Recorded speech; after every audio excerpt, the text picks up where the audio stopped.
para entregarles las licencias de operación. Se tiene que legislar a favor de los pequeños porque es un acto de justicia social y de protección a la soberanía alimentaria, añadió. Otra intervención, en este momento, la del asambleísta Mauricio Proaño, de la provincia de Pichincha, por la Revolución Ciudadana. Bien del Ejecutivo para aportar a esta norma. Creo que una de las cosas importantes de una norma es que el ganar sea para todos, y con eso podemos trabajar de una manera más coordinada. Solo para hacerles algunos datos muy cortos de importancia, sabemos la importancia que tiene lo que es la pesca y la acuicultura en el mundo. Hablamos que el máximo, el tope que se logró de producción de 171 millones de toneladas fue en el año 2016, que fue el tope de producción, y que la acuicultura, como vemos en el gráfico, representó el 47% ya de todo lo que hubo en captura. Y eso es importante porque el Ecuador, que tiene varios impulsos de acuicultura, agricultura, tuvieron siempre un tema muy complicado, y tenemos que ser muy claros. El 85% de las capturas de pescado y mariscos que llegan a las mesas de nuestra región provienen de la pesca artesanal. Entonces tenemos un sector industrial, pero también tenemos un sector de pesca artesanal que es importante, y sobre los dos hay que trabajar. Problemas que tiene la pesca a nivel mundial, en el Ecuador no es menos sabido el tema de la sobreexplotación de los mares. Y también tenemos un tema grave de cambio climático, que lo que está produciendo son especies marinas que se desplazan hacia los polos, aumento del tema de absorción de dióxido de carbono, que lo que da, probablemente se habla de la acidez que se da en los mares. Se prevé que va a haber siempre, en el futuro, peleas y fuertes complicaciones por el tema del uso del mar. Una propuesta que creo que es importante para la ley. La Constitución habla sobre el acceso equitativo de factores de la producción, y en el artículo 334 el Estado proveerá el acceso equitativo de los factores de producción, para lo cual le corresponderá, y primero en el primer numeral dice, evitar la concentración o acaparamiento de factores y recursos productivos, promover su redistribución y eliminar privilegios o desigualdades en acceso a ellos. Este es un tema. Quería presentar lo que hay en la información pública. Guayas, por ejemplo, hay una concentración en camaroneras en Guayas que tienen cerca de 27.900 hectáreas. Manabí tiene menos hectariaje, también tiene menos camaroneras. El Oro menos. Esmeraldas tiene muy pocas, apenas con 1.900 hectáreas. Santa Elena tiene 4, según información, camaroneras 116 hectáreas, es decir, hay un desequilibrio, ¿no? Mientras hay 27.000 hectáreas que se concesionaron para camarones en Guayas, apenas en Santa Elena hay 116 y en las demás provincias poco. Habría que revisar si el sistema ecológico de la zona son aptas o no para la entrega de lo que son mayores concesiones camaroneras. Me puse a revisar también si hay concentración en el tamaño de concesiones. Y uno puede ver fácilmente camaroneras menores a 50 hectáreas, hay 276 camaroneras, concesiones para camaroneras, y tienen concesionado 5.800 hectáreas.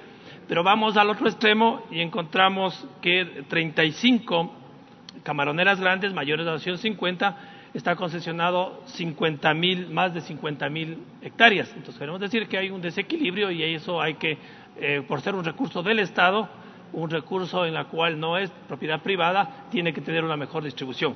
Y vemos en los porcentajes anteriores, vemos el porcentaje, están ahí.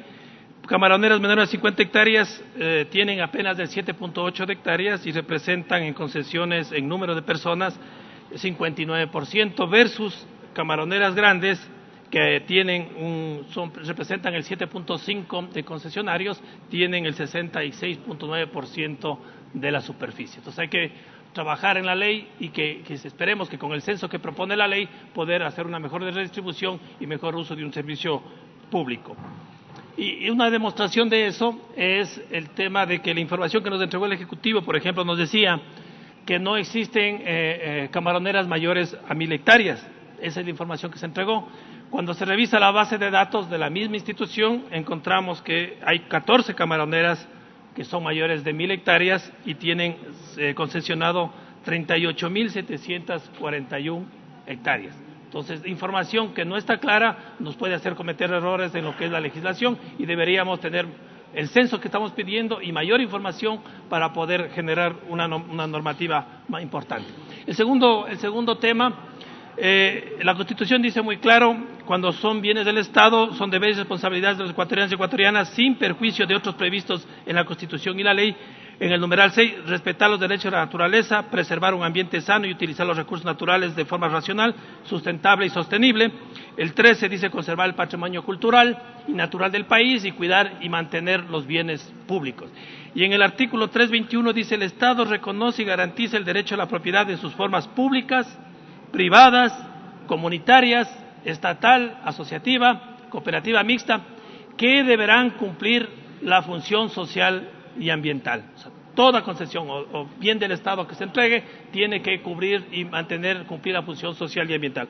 Por eso la propuesta es que dentro de la ley incluyamos lo que es la función social, en la cual lo que decimos, entregamos un bien del Estado, pero que tiene que tener varios condicionantes. Por ejemplo, la producción continua, sostenible, sustentable, que se genere empleo familiar o empleo asalariado, que por extensión no constituye excesos en entrega de áreas concesionadas, que mantenga promedios de producción de la zona, que debe presentar la autoridad, el ente rector, que mantenga promedios de producción, su aprovechamiento respete derechos individuales o colectivos como son impuestos, como son el tema de salarios y lo que es la legislación nacional, y también que incluya la función social en la cual se pueda vigilar que se emplee prácticas productivas que promueven la sostenibilidad, se cumpla con leyes y los parámetros técnicos de calidad ambiental, se observe criterios de manejo de recursos hidrobiológicos y se observe parámetros que establezca la autoridad agraria. Es decir,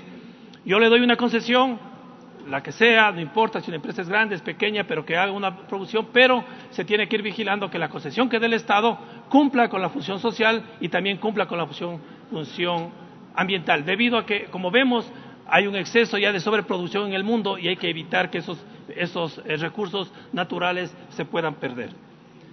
Pasemos. Y había una discusión acerca de la Agencia de Regulación y Control, dos posiciones que no se deberían hacer una Agencia de Regulación y Control. Yo fui el que propuse y quiero solventar este tema. La Constitución, en el artículo 227, dice: la administración pública constituye un servicio a la colectividad que rige por principios eficiencia, eficacia, calidad, descentralización, desconcertación, etcétera, que debería ser ágil y todo eso. El ERJAFE, que no está derogado, dice en el artículo 10, en el numeral 1, formas de las entidades que integran la función ejecutiva. La función ejecutiva, además de los organismos definidos y desarrollados en los artículos posteriores, podrá contar de manera general con los siguientes tipos de entidades. En el A dice: Agencia de Regulación y Control, organismo técnico que tiene por funciones la regulación de las actividades del sector, control técnico de las actividades realizadas por los agentes que operan en él y la preparación de informes sobre las normas que deberían observarse al respectivo organismo de control de acuerdo con la ley. Su ámbito de acción es específico a un sector determinado y estará adscrita al Ministerio Sectorial o Secretaría Nacional dentro de la estructura orgánica, dentro de un directorio con máximas instancias de la agencia, ¿no? Como máximas autoridades de la agencia. Y la justificación puede ser, dentro de la justificación doctrinaria, en el primer punto, desarrolla un concepto constitucional de la división de funciones, la teoría de los pesos y contrapesos, que vendría a ser la primera garantía al ejercicio de los derechos de los ciudadanos, en este caso los usuarios del sistema. Segundo, el ente rector tiene competencias absolutas en el otorgamiento de las diferentes autorizaciones y permisos para el ejercicio de las actividades acuícola y artesanal, en atención a solicitudes de los usuarios del sector. Le corresponde emitir normativa administrativa y técnica respecto al desarrollo de sus procesos y controlar el incumplimiento de la ley, conocer y sancionar las infracciones en el ámbito administrativo y recuperar mediante los procesos coactivos los pasivos. Es decir, todas las atribuciones y competencias coinciden en la misma entidad. Tercero, el establecer un organismo técnico de regulación y control especializado como es la agencia contribuye a distribuir las competencias del ente rector de una manera racional, con una gestión eficaz, aludiendo a las arbitrariedades en la esfera pública, desalentando situaciones de desventaja y vulnerabilidad en favor de los administrados, lo cual redunda en efectividad en la gestión técnica institucional, eliminando conflictos de intereses y tráfico de influencias. Y 4, se trata de implementar un diseño institucional de pesos y contrapesos con los mismos recursos humanos y económicos del Ministerio. No estamos creando otra institución, es los mismos recursos humanos y los mismos recursos económicos se puede generar esto, dándole mayor autonomía para que pueda actuar, que permita que las actuaciones de los usuarios del sector acuícola y pesquero se encuentren reguladas y controladas por un organismo técnico especializado, diferente al ente rector, que es responsable de este caso de la emisión y cumplimiento de la política públicas en materia de acuicultura y pesca, evitando las conocidas patologías del sistema administrativo público. Es decir, crear la Agencia de Regulación y Control es darle un brazo fuerte al ente rector para que sea técnico en cuanto se basa el tema de regulación, de permisos y demás norma técnica que deben cumplir las personas que solicitan, por ejemplo, en este caso, concesiones.